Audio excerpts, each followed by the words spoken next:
Le pôle DREAM Haut-et-Milieu est partenaire du projet Big Data for River. C'est un projet interreg sur la gestion de la qualité de l'eau dans des zones alluviales et ça permet du partage et du transfert de bonnes pratiques. Alors, ce que je voudrais insister, le pôle DREAM Haut-et-Milieu, cluster dans le domaine de l'eau, est sur un territoire qui est quand même en prise avec les enjeux de l'eau. Ayez en tête qu'au nord, on a la nappe de Beauce, qui est une des plus grandes nappes d'eau douce en Europe.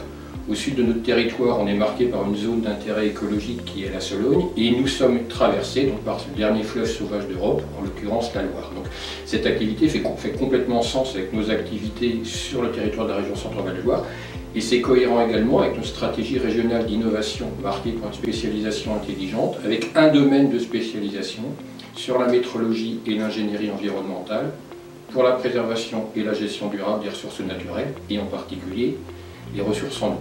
Nous avons donc eu le plaisir d'accueillir les 16 et 17 juin une study visite dans le cadre du projet Big Data for River, marqué toujours par la crise Covid. C'était un événement digital, on a regretté de ne pas avoir le contact direct, mais contre mauvaise fortune, bon cœur. Donc on a accueilli cet événement.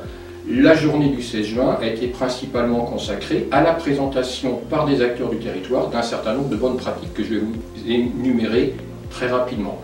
La première, l'Agence de l'eau Loire-Bretagne nous a présenté ses bonnes pratiques en matière de collecte, partage et exploitation des données qu'elle dispose sur les masses d'eau. Ayez présent à l'esprit que l'Agence de l'eau Loire-Bretagne, c'est 28% du territoire national. EDF, producteur d'électricité, nous a montré comment il gérait l'eau, en l'occurrence de la Loire, dans les périodes d'étiage en été.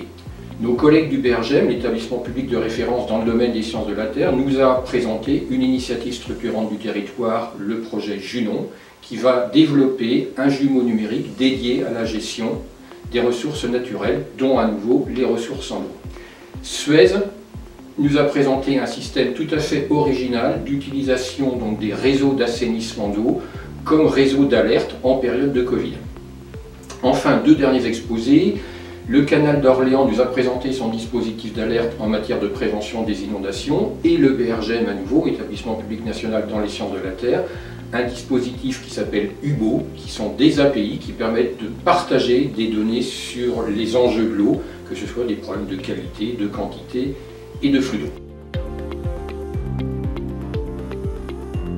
La dernière journée du 17 juin a été consacrée à l'écoute des bonnes pratiques de nos collègues et amis des autres pays européens. Il est tout à fait essentiel de se nourrir de ces bonnes pratiques pour pouvoir élaborer en concertation avec les acteurs du territoire les bonnes pratiques qui seront retenues et qui constitueront le cœur du plan d'action que nous fournirons dans le cadre du projet Big Data for River à l'horizon tout début 2022.